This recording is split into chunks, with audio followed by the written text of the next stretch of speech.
Diolch, Llywydd. Trefnydd, I'd like to request a statement from the Cabinet Secretary for Health and Care on the delivery of prostate cancer services here in Wales. Prostate cancer remains one of the most common cancers affecting men, yet concerns continue to be raised about early detection, access to treatment and support for men on this journey. Now, I recently met with Movember to discuss men's health initiatives, and it's clear there is a strong appetite for improved outcomes through early diagnosis and targeted support. Now, as someone living with prostate cancer, I'm very much aware of the ongoing debate around the role of screening and whether current approaches are sufficient to support earlier detection and improving outcomes.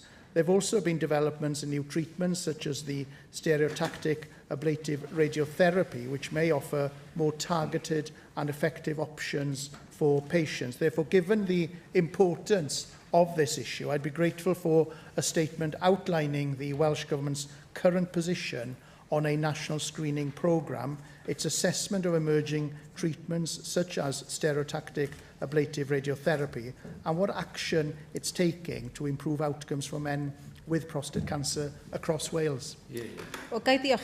Well, may I thank the member for raising such an important issue and for being open and sharing his own personal experience too. This is clearly an issue that each and every one of us will have come across in casework, and that there are strong feelings within our communities in terms of how we do ensure that screening happens, that as much is done as possible in order to catch any cancer at the earliest possible stage. In terms of a specific update, I'll raise this with the Cabinet Secretary for Health and Care and ask for an update on those issues.